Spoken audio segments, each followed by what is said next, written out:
our one viewer, Woo! probably my parents, but also because if we don't go live within the stated time, they kick us out of the studio. So hopefully Sean will work his way back in.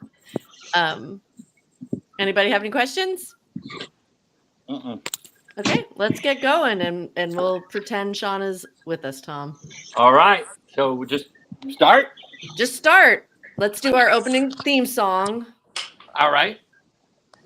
Over the ledge. Over the ledge. One. Hey. Over the ledge. Oh, okay. Over the ledge. Okay. We're so close to having a full set of people.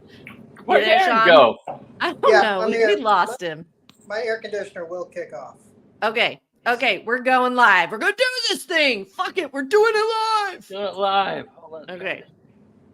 All right. Welcome to Season 5, Episode 3 of Over the Lege Live, the podcast, the number one, and some say only, political satire show based solely on the Texas legislature. I'm Tom Booker, and let's just say I'm back! Woo! Over the Ledge gives you a behind-the-scenes look at the shenanigans of the Texas legislature by decoding political headlines and legislatures' behavior into easy-to-understand Snapple lid sayings. Let's meet our guest tonight. First up, we have our beloved house comedian, Aaron Salinas. Aaron is a writer, actor, and director who loves to share a laugh with folks almost as much as he loves to share a meal with them. Please welcome Aaron to the show. Hi. Where'd he go? Hi, I'm Aaron. I'm receiving this award on behalf of Aaron Salinas. Thank you very much. Okay. I don't know if I can go on because it says pause to let him speak. We'll go with it. Our next comedic guest tonight is Sean Fernando. Sean hand curates collections of heirloom words into what some critics have called jokes.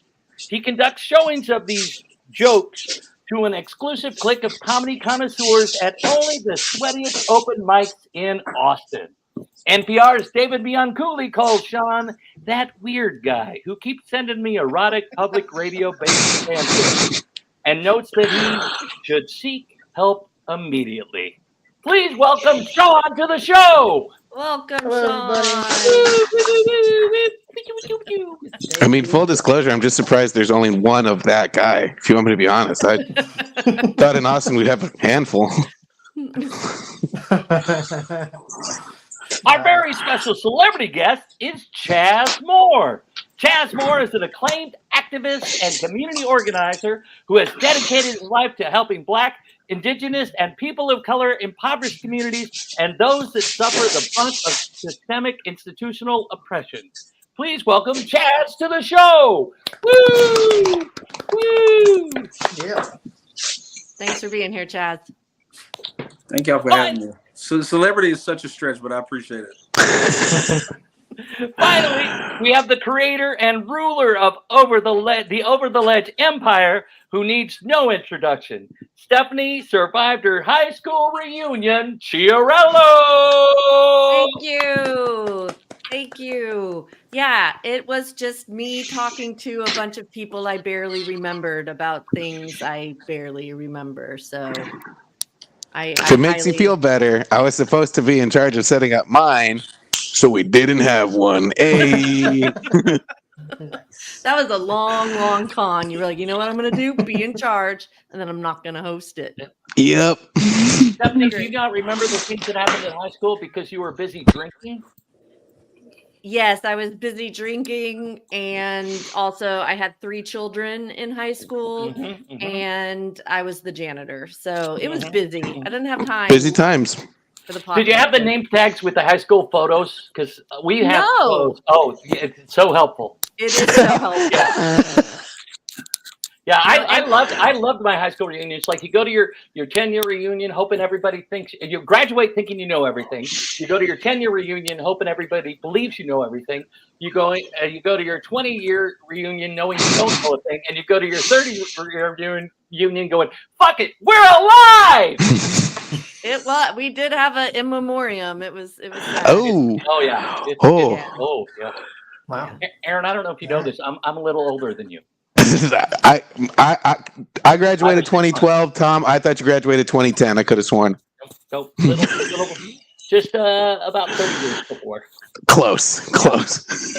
All right. I think it's back to you, Tom. Tom's looking Oh, good. it is. Oh, just a reminder: if you like what you're listening to and you're in a position to help, please become a Patreon at whatever level is meaningful to you. It helps us produce the podcast and promote our efforts. Freedom isn't free. It costs $1.05. Or in this case, $5 a month would be super helpful.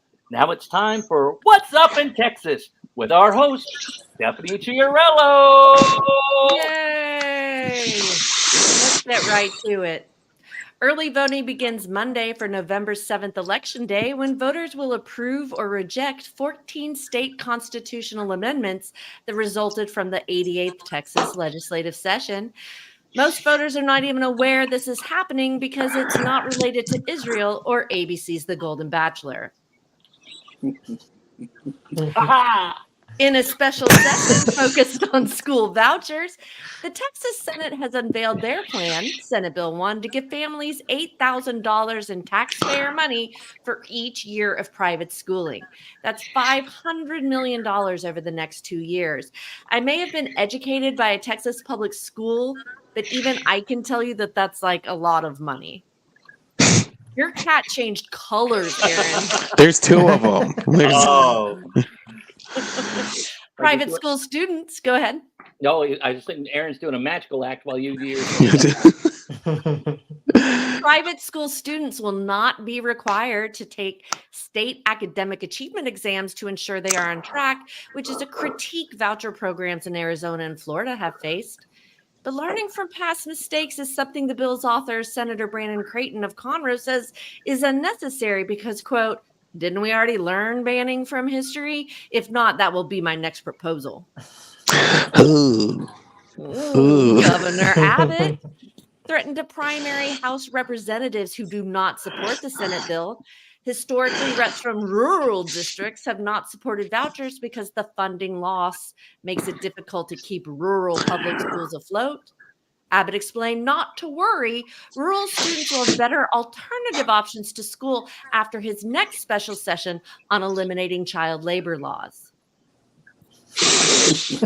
I know these are jokes, but it really feels like restatement of facts, and it makes me uncomfortable. Yeah, I don't know if these are jokes or like just actual fucking headlines. Yeah, Good job, like, Stephanie.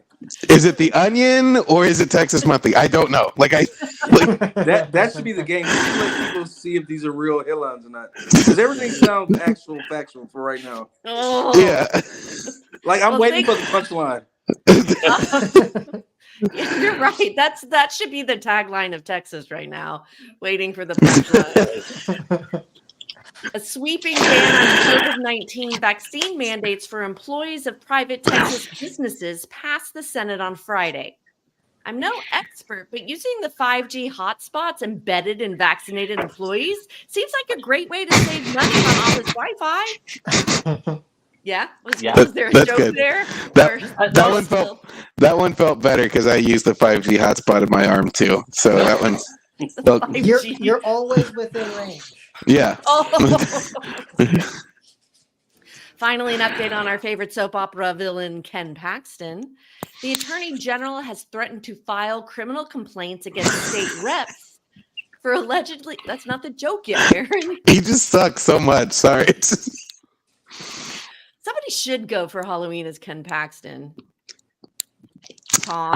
Sure. All right. Consider it done. Thank you. Okay, he has threatened to file criminal complaints against the state reps for allegedly sharing his personal information, even though his address is already public record. Are you telling me that after the Lege let him off the hook for retaliation against his own staff, he kept on retaliating? Nobody saw this coming. Do what you know, and you'll never work a day in your life, you know? Absolutely. Attorney General. Oh, I'm sorry. I thought that was the last joke. No, I'm still talking. You're doing great. You're doing great. We're loving it. I'll tell you when it's over. I can't wait. You'll know. You can't wait. Thank you. Well, I mean, I'm a team player. You are a team player. All right. Attorney General Ken Paxton is back to work after being acquitted on all charges of fraud and abuse. According to insiders, things are completely back to normal. Suing the federal government, issuing erroneous legal opinions, and the regular Thursday afternoon virgin sacrifices to the Dark Lord. Come on, virgins. I mean, that one is just a statement of fact. Yeah. That's an observation. That's not. Yeah. Yeah, I think that's just that is not a joke. Man, I am not. It's dark sorry. times, Stephanie. Dark I'm really times. letting you guys down. That's what you want to hear after your stand-up. That is not a joke. That's not true. Dan Patrick said Wednesday he has no plans to return the $3 million he received from a conservative PAC that recently hosted known white supremacist Nick Fuentes, which he called a blunder. Whoopsie daisy. They did it. Uh-oh. I mean, who of us hasn't accidentally on purses invited an anti-Semitic, Holocaust-denying incel over for tea? Nobody's perfect. I'll never forget the time I shared kombucha with Hitler. Yeah. Who knew? Y'all went for the same bottle at Whole Foods, and you're like, "Would you look at that?" Yeah. It's really Hey, we're talking about improv, Adolf. Give it a free workshop. First Saturday of the month. Yeah. The proposed expansion of I-35 through downtown Austin will require the Austin Chronicle to give up their headquarters. But because it's the Chronicle, they're giving it away for free. I did get a year subscription for free. I just want to say they do give that shit out. They just, Sean, you wrote that one, didn't you? I did. Thank you. that was well done. Okay. Two more. I hope I get a joke in one of these. Disgraced former Texas House member Brian Slayton came out in favor of Abbott's private school voucher proposal. Slayton went on to say he would happily go to a private all-girls high school even if the state didn't pay for it. God, it's gross. But it's gross. Did he get arrested for that? He did not get arrested because she was older than 18. Okay. I guess, or because she didn't. She loved him. I don't know. I made that joke once, and now I have an ankle bracelet. You can make the joke, you just can't do it, Tom. Oh, I'm very serious. My comedy's experiential. Okay, and finally, the Texas National Guard has deployed miles on concertina wire of, I guess, miles. I thought that was a name. I really thought that was a name. We're going back in time. The Texas National Guard has deployed miles of wire on the border between Texas and New Mexico. Some have expressed alarm at this unprecedented militarization of a state border, but I, for one, celebrate this effort to protect our innocent senior citizens from the horror of turquoise and silver jewelry. Thank you very much. Back to you. I hate that you said senior citizens because I eat that turquoise and silver up. Because I really do love that. So that happened again. Yeah. Okay, audience, let me tell you how this podcast works. On tonight's episode, Aaron and Sean are competing against each other for the coveted Most Knowledgeable Comedian in Austin Award. Woo! This award is given to the comedian who knows the most about Texas politics, according to the outcome of the games on our show. Stephanie, show the award. Take the award, music, take the award, music, take the award, music, coming from Tom. Wow. It's a bowling trophy for those of y'all playing along at home.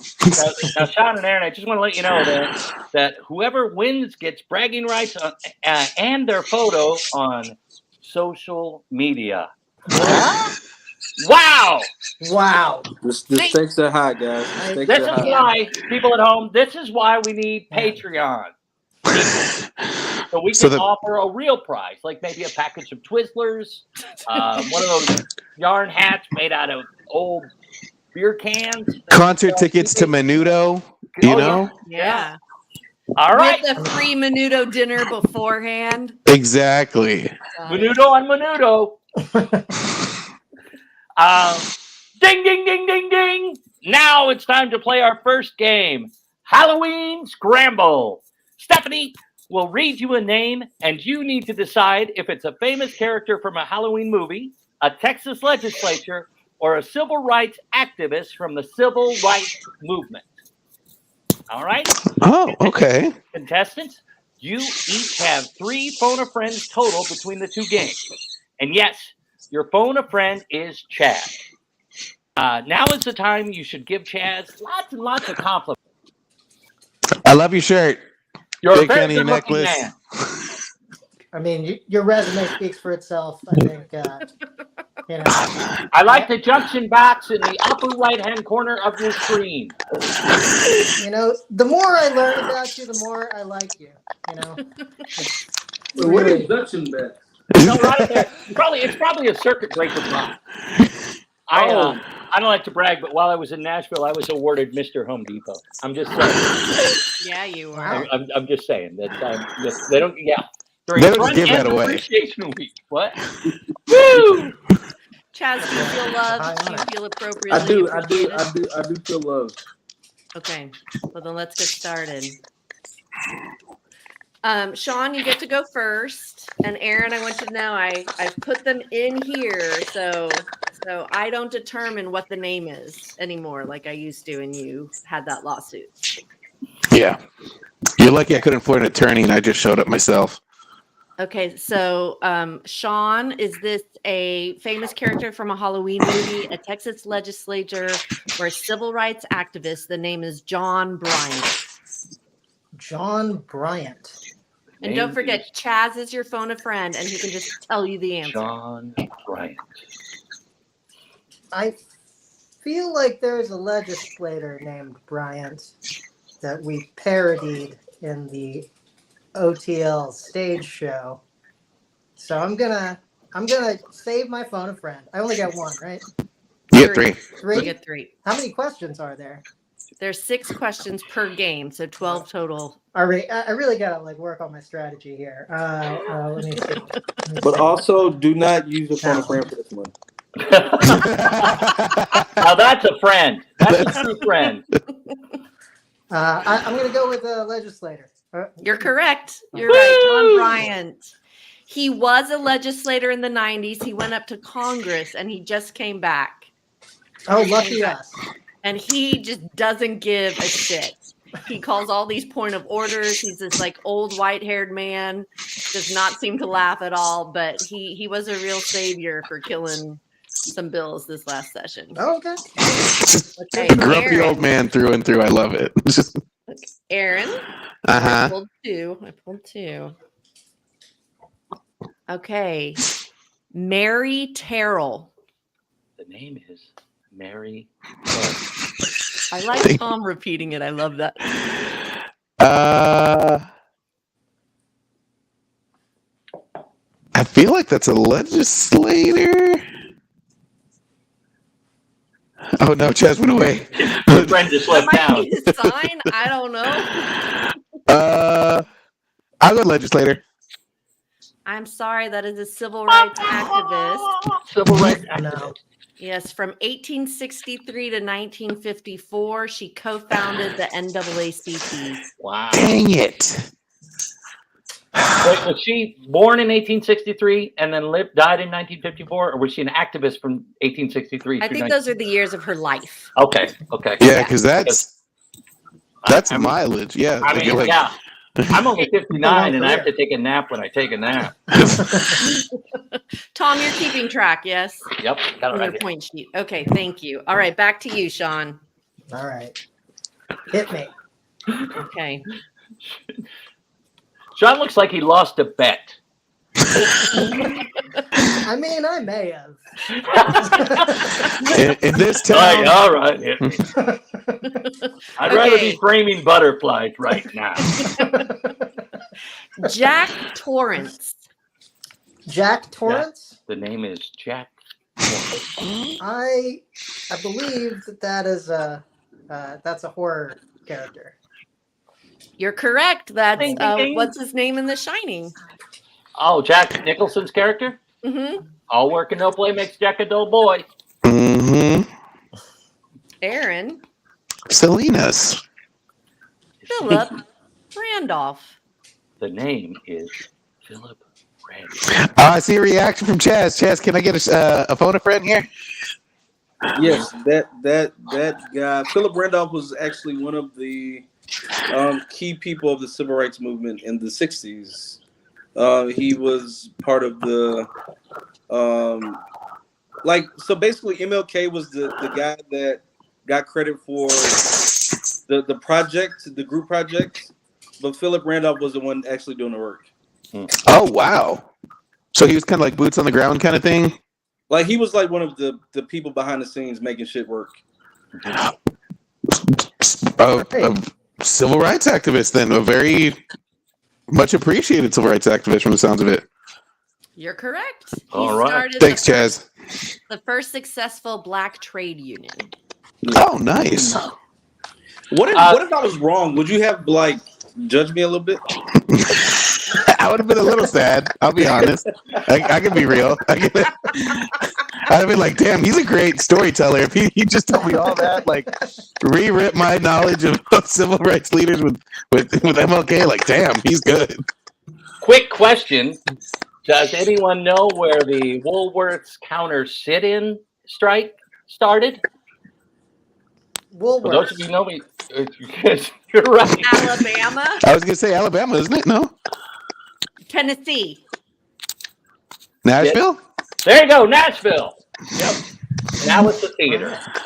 Oh. Wow. Yeah. They changed Okay, it is around. anybody else hearing static with Aaron, or is it just me? No, I heard it a little bit. Yeah. Okay. I thought it was you, Stephanie. Well, actually, Aaron, it could be, but I don't hear it when I talk. Do y'all? Just when Aaron talks. Okay. Aaron, do better. I- Now, I just kind of hear it. That's why I thought it was you, playing with the stuff. I'm not touching anything. It's that weird thing that happened last time. Okay, I just muted Aaron. Is it better, everyone? I still hear some feedback or some. Oh yeah, I still hear it too. Yeah. Man, we just need some Patreons. Sean. Patreon! Okay, Help so I us think out or we're going to have a bake sale. This is the third one. the third one. Okay, Carrie White. Carrie White. I'm gonna use a phone friend.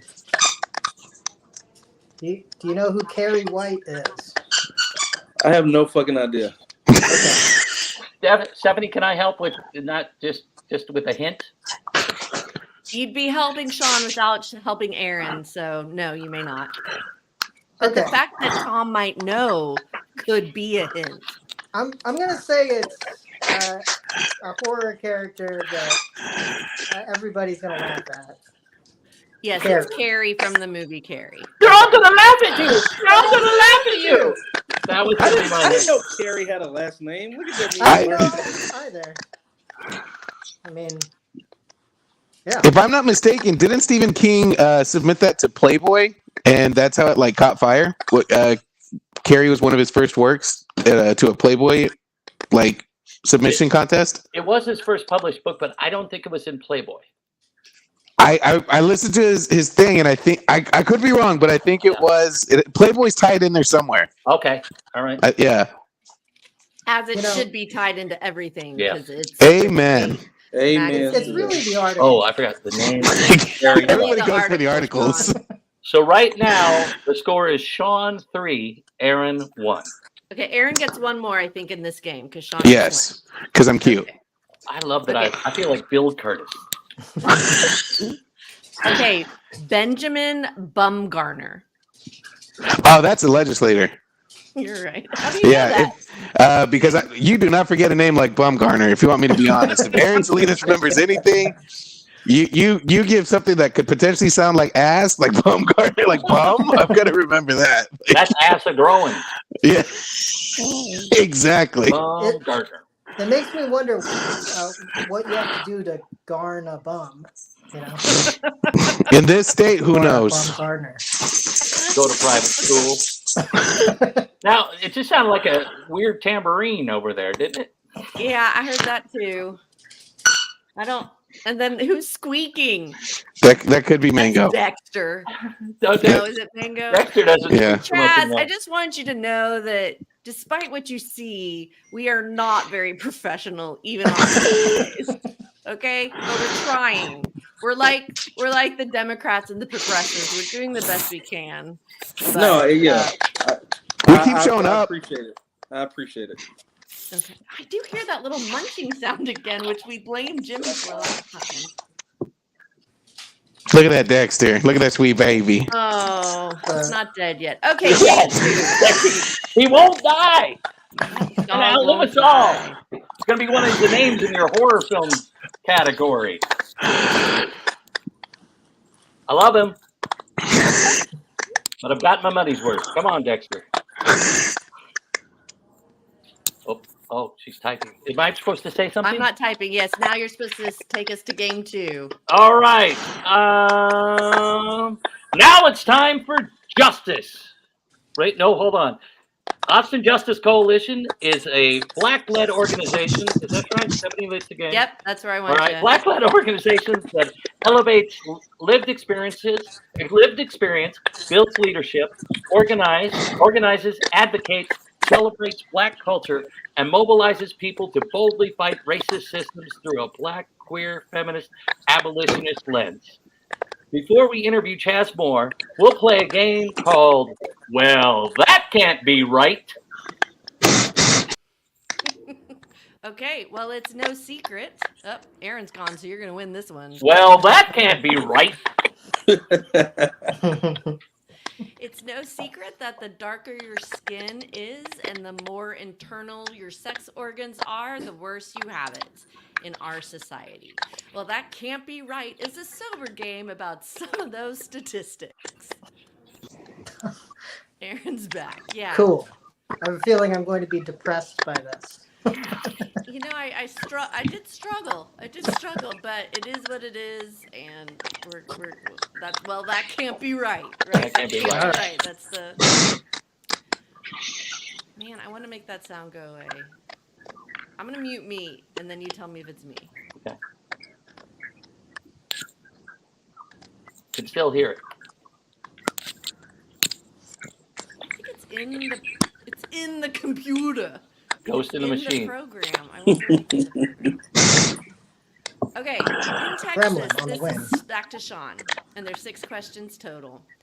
In Texas, there are approximately 26.9 million people. How many of them are Black?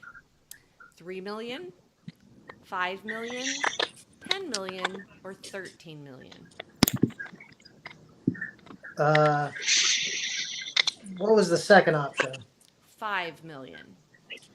5 million. That sounds out of 26 million?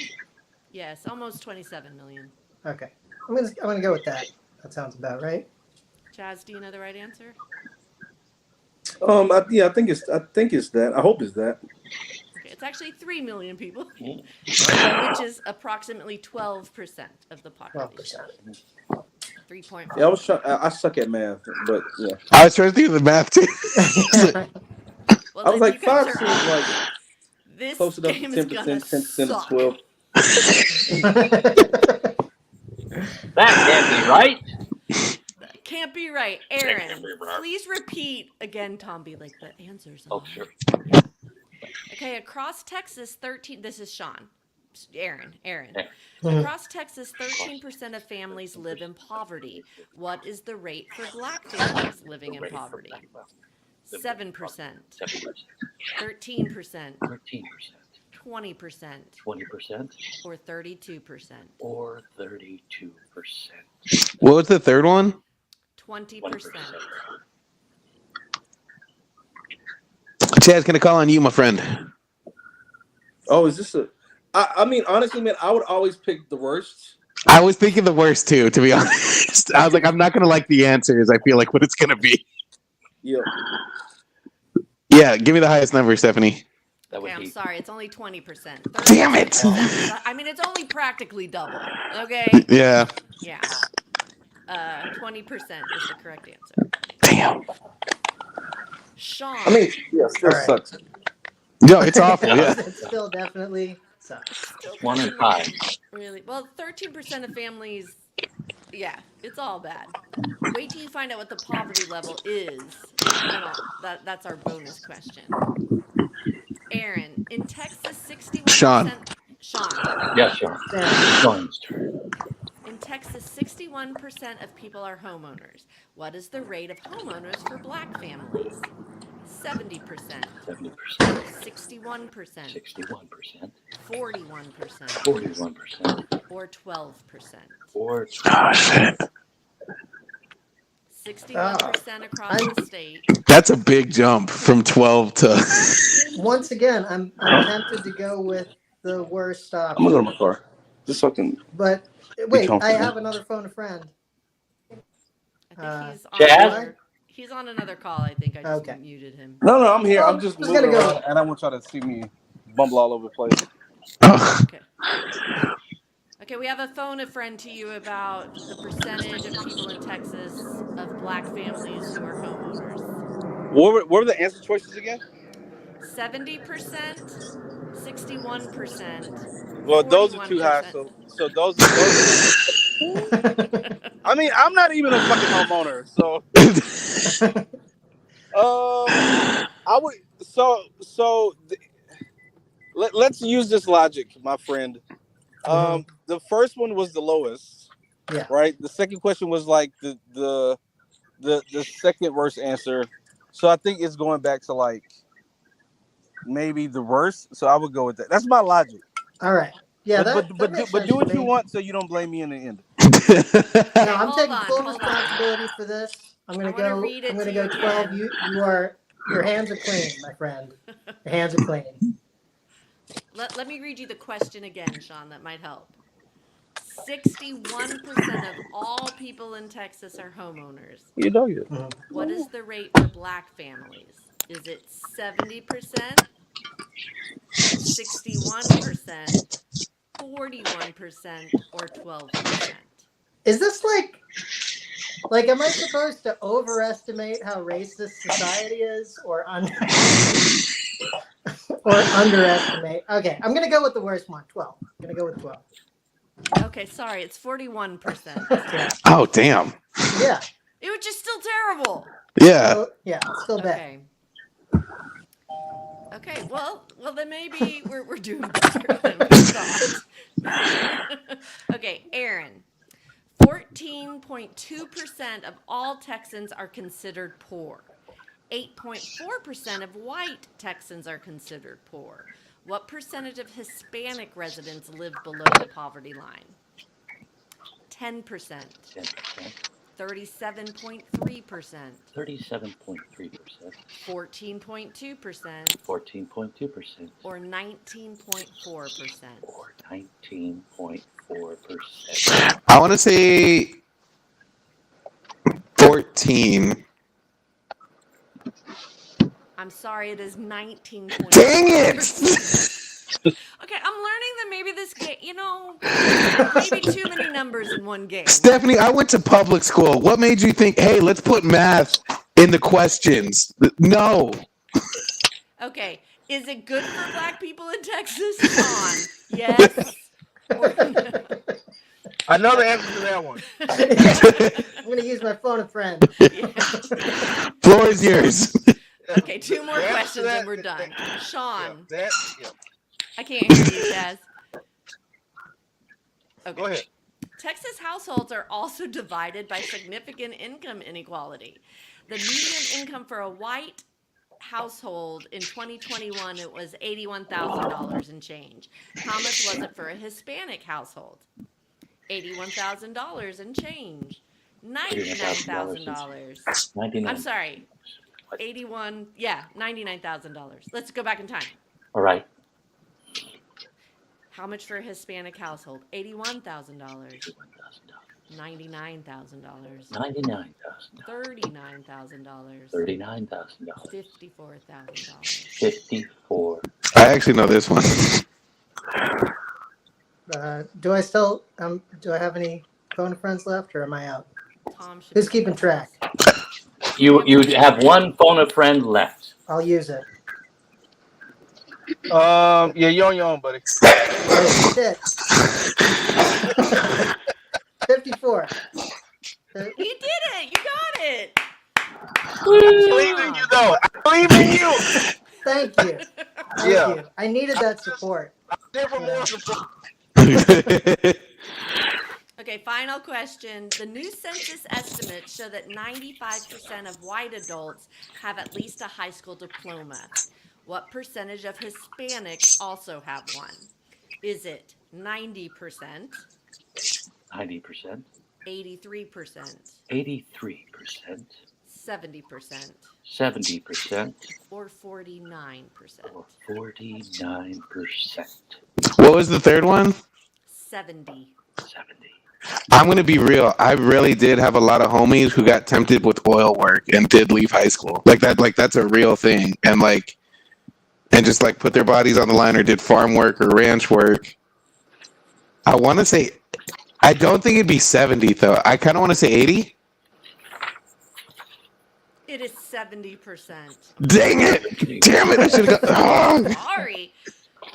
Well, that means that the winner for this week's most knowledgeable comedian in Austin is Sean Fernando with a commanding score of 4-2. It's happening. Sean, it's happening. I just means so much to me that I can win this award. I love bowling and statistics and governmental minutia, and I just really thank you so much for giving me the opportunity. You're I'd like to welcome, thank God and my representation at William Morris, first of all, but mostly the director, bringing his vision to the. That's the end. It's the end of it. Okay, so I just want to give you a bonus information. Do you know what, when someone says they live below the poverty line, for a family of 4, what do you think that amount of money is? A family of 4. 32,000. Yeah, it's 30,000. Family of 4? A family of 4. So in order to qualify for like SNAP and Medicaid, like it's normally like twice the poverty level, but we think that a family of 4 can survive on $30,000. And they're not all working until after next special session when the kids can go to school. Can go to work. Yeah, Jesus. A family of 1 is $15,000. Yeah, because I was gonna say in I think or if you're in college, I think too, it's like 14,000, or I thought it was like 14,000, something like that, to get assistance. Wow. Yeah. So, woo! I gotta run though, y'all. This was great and depressing all at the same time. But thank you for having me as always, and good meeting you, Chaz. Good seeing you, Tom. Appreciate you guys. We will definitely talk about you when you leave. I fully anticipate and I welcome it. All the love in the world. Okay. Later. Bye. Bye, Aaron. Bye. Well, I'm glad he's gone. Me too. It sounds better. Yes. Yes. Hey, Stephanie, do you know what time it is? It's time for Justice with Chaz Moore of the Austin Justice Coalition. In order to help us with this interview, we're calling on the Wonder Twins from the League of Justice. So, shape of a seasoned advocate, form of a political satire podcast. Please welcome Chaz Moore to the show. Chaz. Yay! Thank You know y'all for who the having me. Wonder Twins are, Chaz? I think I'm about to find out. Oh, that was it. That was our best impression. Oh, okay. Oh, the Wonder Twins, like the actual Wonder Twins? From the Justice League. Yeah, they were a cartoon character. They were like twins. Yeah. Yeah, I was born in 88. Yeah, Yeah. this would have been in the 70s. Was it in the 80s as well? No, I'm sure it was like the 60s. Yeah, it'd be like form of an eagle, or shape of an eagle, form of a bucket of water. And then they go put out a fire. Yeah. Yeah, we had like X-Men and Power Rangers, so. Yeah. Okay. I gotta work on my first of all punchlines to my jokes. We all heard that. Punchlines are overrated. No, Everybody's doing them. No, the jokes were so good that they just Yeah. blended in with the reality of hell that is Texas. Well, that's a So, great segue into telling us a little bit about what you do at the Austin Justin Coalition. And frankly, why do we need justice in Austin? Aren't we perfect here? I mean, well, depending on who you ask, um, yeah, you would get different answers, right? I'm being that was sarcasm. No, but like there are some people that actually believe that, right? Like there are some people that think things are fine the way they are, and I'm just complaining and bitching all the time about whatever, and I'm grifting. People like using that word these days. It's a very interesting word. But yeah, so at AJC we basically do advocacy work. We really just try to push the envelope as far as equity and inclusion and diversity, and really invite people to have conversations that we have traditionally not had in this city around a pretty broad range of topics, whether that's policing, housing, transportation, and just really like who we are as a city, um, and as a state, which you just so eloquently showed us that like we're terrible, depending on where you're from and what you look like. So, What were some of the major issues that brought you to the state or city council this last year? um, last year city council, um, mainly housing stuff. JP Jao Paulo, who's a colleague and staff member of mine, he was really going to bat to make sure we had some pretty decent housing wins. And we actually had one. He fought alongside a bunch of other folks. I think the folks at Echo and some other groups to make sure that Austin was um, going to do right and have one of its first permanent supportive housing complexes. So like that's something that's going to be here. Um, I want to say forever, but until somebody come tears it down and it says Well, they I had think enough. the world is ending in 2054. I'm pretty Oh, sure. okay. Well, yeah, until 2054. Yeah. And I think that's a good time. Hey, we've done all we could. Um, yeah, I think we tried. So let's reset. But I think that along with always police stuff, making sure that the Police Oversight Act that people voted for is going to get the justice and due diligence it deserves. And now economic justice, right? And not in a form of reparations, because that word scares people for a lot of different reasons that I particularly don't understand. But like really um, wanting people to not only depend on local government, because I mean we just can't, and we shouldn't, and you shouldn't depend on any government, because like go to any social media site or any news outlet and you'll see why. But with the economic justice campaign that we're planning, is really inviting our corporate neighbors, the Samsungs, the EA Sports that I just found out was in Austin, the 3Ms, the Oracles, to be actual corporate neighbors, right? Like we like the city of Austin, I believe, at least Instagram told me, that Austin is home to the most Fortune 500 companies, like in a per capita area. So that means Austin is surrounded by billions of dollars, right? And if we could get these companies to lean in and adopt some of these Black and brown nonprofits, invest in Black and brown communities, invest in areas where we know food deserts exist, I think we can start to see a shift in how Austin feels, in how it interacts with certain cultures of people that it has not traditionally interacted very well with. Austin Justice Coalition was started in 2015. Is that right? Yeah, it was a crazier time, but a much cooler time. So, what was the final impetus that said we need a coalition?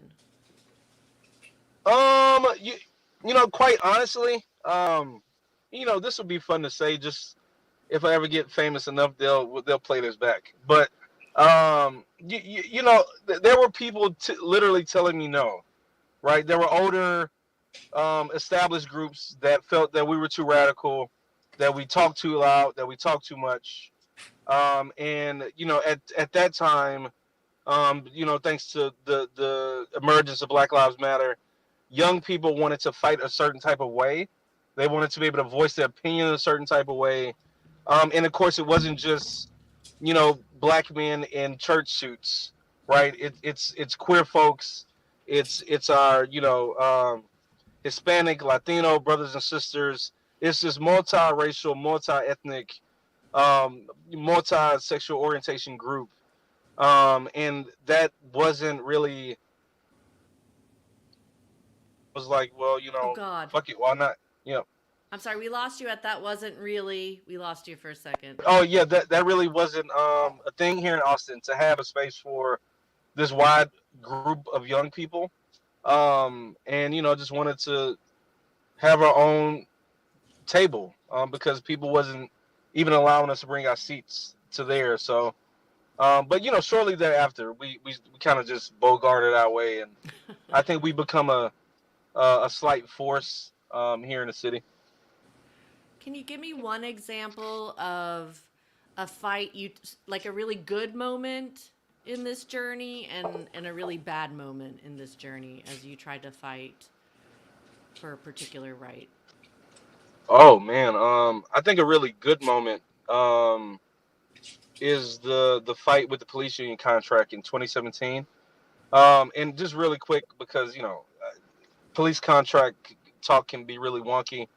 Um, so all the things that people bitch and complain about, rightfully so, about police misconduct, police justice, police accountability, a lot of that stuff is hidden in what they can and can't do in police union contracts, right? Like a lot of that discipline that people are fighting for, is really couch language in police union contracts. And once we found that out, we went to we went to war, right? We very quickly went to um, bat to see how we could use the police contract language, or the police contract as a whole, to get some of the changes we wanted. So in 2017, we went on like a year-long crusade, to convince City Council that we needed these very specific changes in the police union contract to get the police department that people were in the streets complaining and fighting for, to get the justice and accountability that people were fighting for. And after 12 months, really of a city council like not taking us seriously, we had a meeting in December of 2017, that was about 6 hours. 300 people came out, and for the first time ever in um, Austin City Council history, and still for the first time ever on a large scale, large city scale, that was the first time a city has told a police union no, right? Because like politically, historically, police unions have just this really unchecked power, and like we know this at the Ledge, right? They come in and say they're not doing something, anything police related falls apart. So that was a really high, because I think that gave us hope that, if we do organize, if we do collectively struggle, if we do collectively come together, and fight in a smart way, we can actually bring about some change. Um, and I think the bad stuff is just, I mean, now just Twitter all in itself. Like Twitter became a very interesting place very quickly. And it is it is where all the mean girls go. And it's a shit show. So I think the bad part of this work that I've done, bad moments, is these people that don't take the time to like ask me questions about why I fight the way I fight, why I say what I say, or what I mean when I say some things. They just take it and run with it, right? And like, these people have put out some crazy, you know, like my job is to run my nonprofit, which means I manage a staff, I fundraise, right? So like I have a salary, like most people that have a nonprofit do. Like I went to Mexico, the cheapest, dirtiest trip anybody can take. Like, if you're taking Instagram pictures of you in Mexico to make it seem like you're balling, that ain't it. You know what I mean? Like, Mexico is where you go when you really can't afford to go anywhere else. But anyway, someone took one of my pictures from Instagram of me being in Mexico, and I was being like a little, thotty or whatever. I had my shirt open and chest was out. One And second, I need to do some. And these people was like, look at this guy, just stealing the city's money, stealing, the money from the people to go like live lavishly in Mexico. I'm just like, so little shit like that. Like people dig up my background from some shit I did in 2000. Well, to be fair, 2007, which was the stuff I did in high school that I really didn't do, and the judge told me that I didn't do it. I was just with the wrong people at the wrong time. A high school musical? You were in theater in high school? It's okay. We were all in theater in high school. And then, in 2017, I got into... This was the only time altercation, a fight on 6th Street made the fucking 6 o'clock news. Like, on 6th Street, literally every minute. And the fight that I got in made the 6 o'clock news because, and that was a lesson learned for me. I was like, hey, I think I'm a regular person, but I also have a platform and privilege, so I have to be careful at how I react to things. You know what I mean? So just really being under a microscope is something that's interesting, but the misinformation is like. And it's sad to say, like, this is where we are. We live in the misinformation era. And it's crazy because, like, we have the internet to where you can go check for the truth. But the crazy part about the truth now is people have to accept it. You know what I mean? Like, it's not just the truth. You have to, like, actually choose to accept it. Or if not, you can just go make up your own truth. So it's just... I think that's some of the hard parts, Yeah. I don't know how to frame this next question, so forgive me and educate me. But about 2 or 3 weeks ago, my alarm went off in my house. Like the glass break went off, and so the police came. And without even thinking about it, I invited them into my house, like not even thinking they were vampires, right? I just like, come on in. I gave them my license. They walked through my house, and then they left, and it took me a second to be like, wow, I didn't even question them coming in because I have not had a bad interaction with a police officer. And then a week or two later, someone was actually killed in this park nearby my house. And again, they knocked on my door and were asking me if they could look at my Ring footage. And without hesitation, I handed them my phone.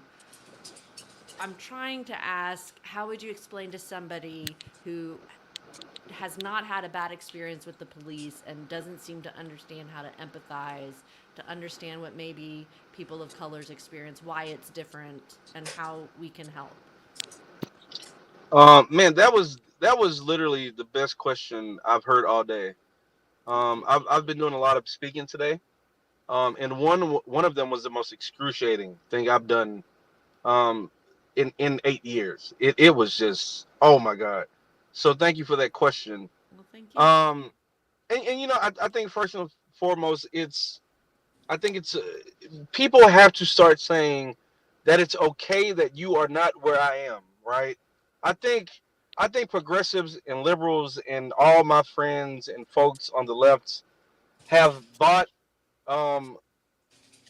falsely into like this polarity shit, to where unless you are exactly where I am, unless you're doing the same pseudo purity politics that I am, I can't engage with you, right? And I think it's okay for people that have had nothing but decent or good experiences with the police to not be where I am, right? Like they haven't seen the police be a part of the fracturing and ripping apart of their communities, right? They haven't seen the police be the coroners to their cousins and friends and families. They haven't seen their interactions when they see police violence on TV, or like to George Floyd, are different than mine, and I get that.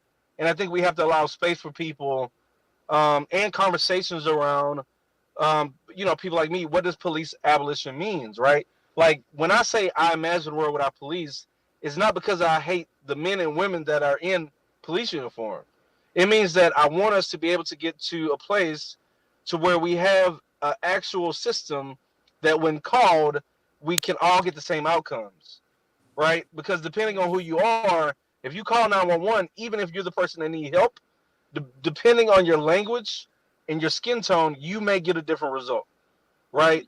And also understanding that even when people do break the crime, right, and crime being something that we also should have um, conversations about, because like I personally don't give a fuck if somebody jaywalks, but like and I don't think that's supposed to be a crime that's punishable by a ticket or a fine. You know what I mean?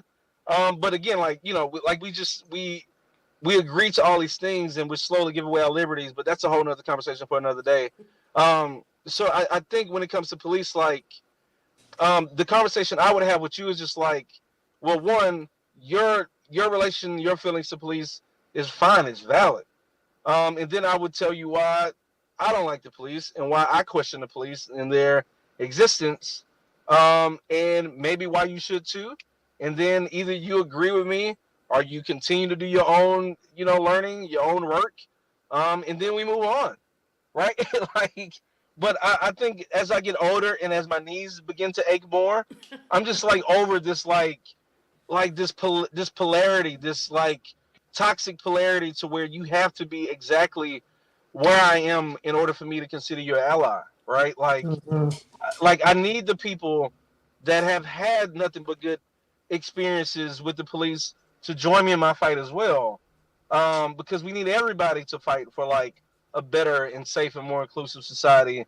We need everybody to believe in a world where police is not the end all be all for public safety. We need everybody to believe in a world where yes, people when they mess up they should be held accountable, but that does not mean putting them in prisons and jails, right? And Yes. we also have to understand that is going to take a lot of time because, like you said, even me, right? Like a couple years ago, my stupid ass just in the instant was in an incident, or when I was with somebody that was in an incident, and I called 911. And I was like, oh man, this is so against my politics, and I have to sit with that, right? But that's how we're wired.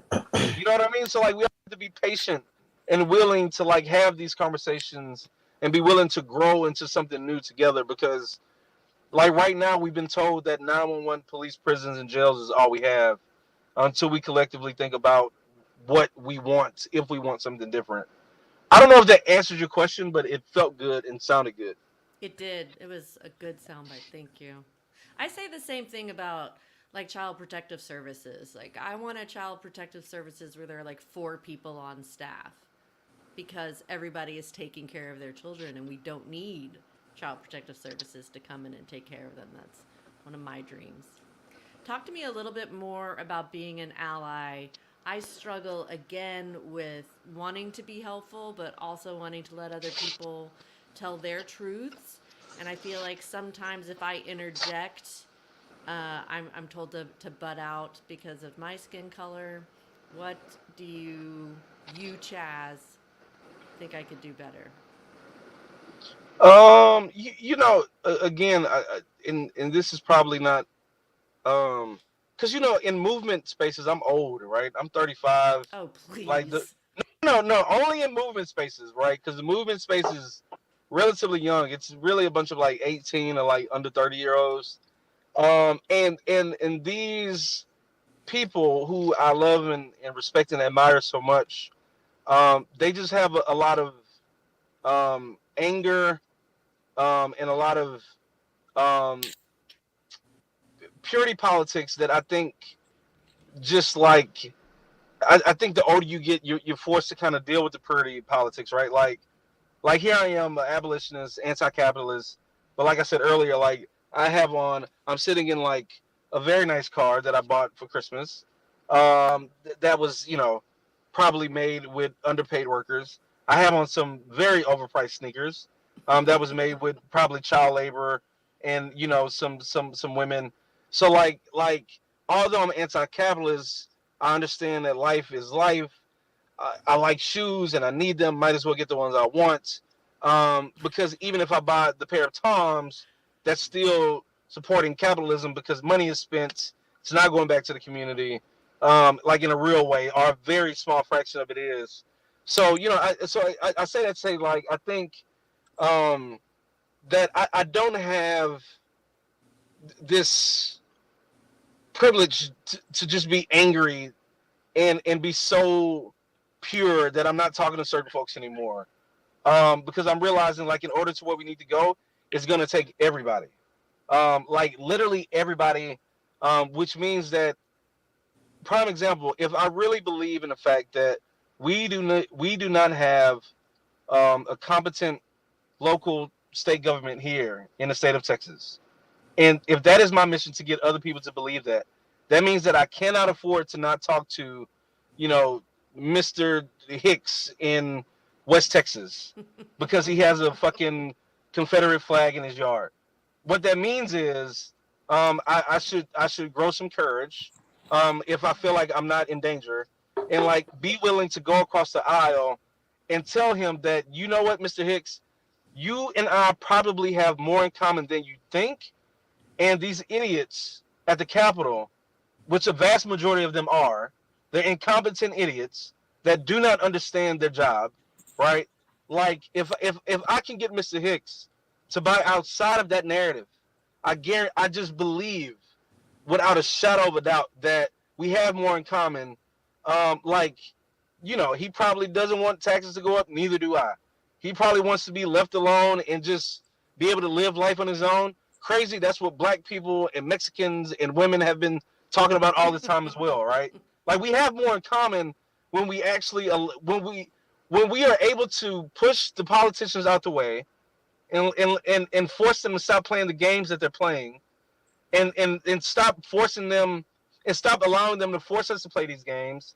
There's more commonality with common people than I think we know, right? And I think the more we're able to have those difficult conversations that they tell us we shouldn't have because that person is on the other side of the aisle, that is how we get to what the Constitution is actually fucking talking about, and power to the people, right? But right now we have given away all our liberties, we've given away all our power to people named Bum Gunner. You know what I mean? It's just like Good callback. Good job. Yeah, very nice. That up a little bit, so I know you can appreciate that. But it's just like we have to start believing more in one another and more in our collective power as the tax-paying citizens of this state, country, and really world. Because the government isn't working. Government is literally malfunctioning at every point and facet right before our eyes, right? Like so much so that in Mexico, they're pulling aliens out of boxes. They're letting you know, hey, nothing makes sense anymore. And it's up to us to make it make sense because, again, the government is literally crumbling before us. I don't know how I got to aliens in boxes in Mexico, but here we are. But that's going to be the title of this this show. Mhm. I'm going to ask you just one final question. Thank you so much for your time and honesty. Are you thinking of running for political office? You know what, Stephanie? I was gonna give you a bullshit answer, but yes, I am. I am. I'm in a process of seeing if it's possible, because of my background. But Louis Conway ran, which opened up some doors for people with backgrounds to run. But then after he ran, they changed the law. But there's still some hope. And yeah, and I'll say this to say that the reason I want to run is not because I think I'm like the person with all the answers, and that's actually going to be my platform. Like, hey, I need you to do this, right? This is not just me. It's going to take a collective us. but also like the politicians that we have right now are just the same status quo that we've been having, and I think we deserve more actual real life people, not so much like Trump. Although I did appreciate his counter to like what we've been used to. It was just also like a little too much.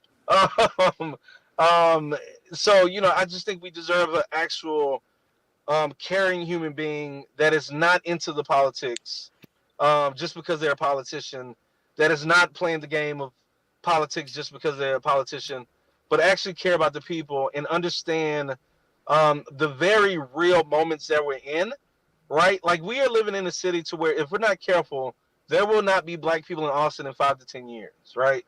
If we're not careful, there will not be affordable housing for anybody.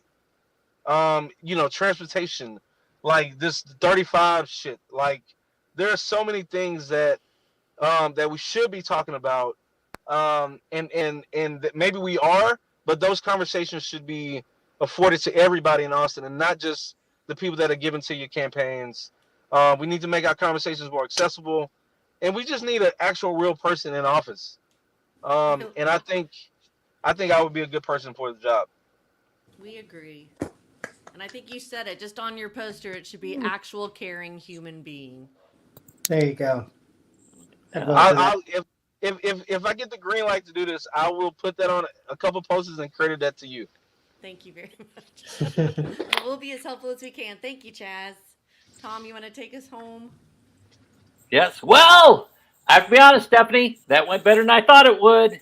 It's in the script. I knew it would be fantastic. Thank you so much to our guests, our special guest, Chaz Moore, and to our comedic guest, Aaron Salinas, who's no longer with us, and Sean Fernando, isn't it? It's John Ferdinand. John. Okay, thank you. It's good to see you again, John. It's been a while. It's good to see you. Sean, where can people find you next? You can go to my YouTube channel at Theoretically Sean. That's my YouTube name, at Theoretically Sean. What kind of stuff are you doing on YouTube? Just terrible stuff. Terrible stuff that you have to see to believe, That sounds like a great selling point. All right. And Chaz, thank you so much for joining us. How can people reach out to you if they want to get more information or get involved, or just see you do stand-up? Well, if you want to see me do stand-up, you should do it soon, because it's a video I definitely need to get off YouTube, because I do not want to get canceled. But 70, I will send it to y'all so y'all can watch it. Let me know what you think. You got it. But I would definitely get canceled if people saw this video. Okay. And that would not be a good way to start my campaign. So, but as always, people can go to our website, www.austinjustice.org, see some of the stuff we're doing, donate if they're so kind. And if you're not a weirdo, you can follow me on Instagram at I Give You More, IGIVE YOUMOORE. And yeah, I'll be around. Can we see the photos from your Mexican trip still on Instagram? It is still up there. Woo! I'll put it on my story right now, so if y'all go to my it'll be on my story, so you can see it. All right. Well, thank you so much for joining us. And then I also would like to thank our Over the Ledge benevolent empress, Stephanie Chiarello. Thank you, Tom Booker, for guiding us through this episode. Just remember, he's back and better than ever. Yeah. Yay. Tom's back in town. Yay. Say goodbye. And that's our show. If you like what you heard, please subscribe to our podcast wherever you get your podcast. Like us on Facebook, Twitter, Instagram, and now TikTok as @Over the Ledge. Everyone says bye, and we fade out. Bye. Bye. Fading. And fade.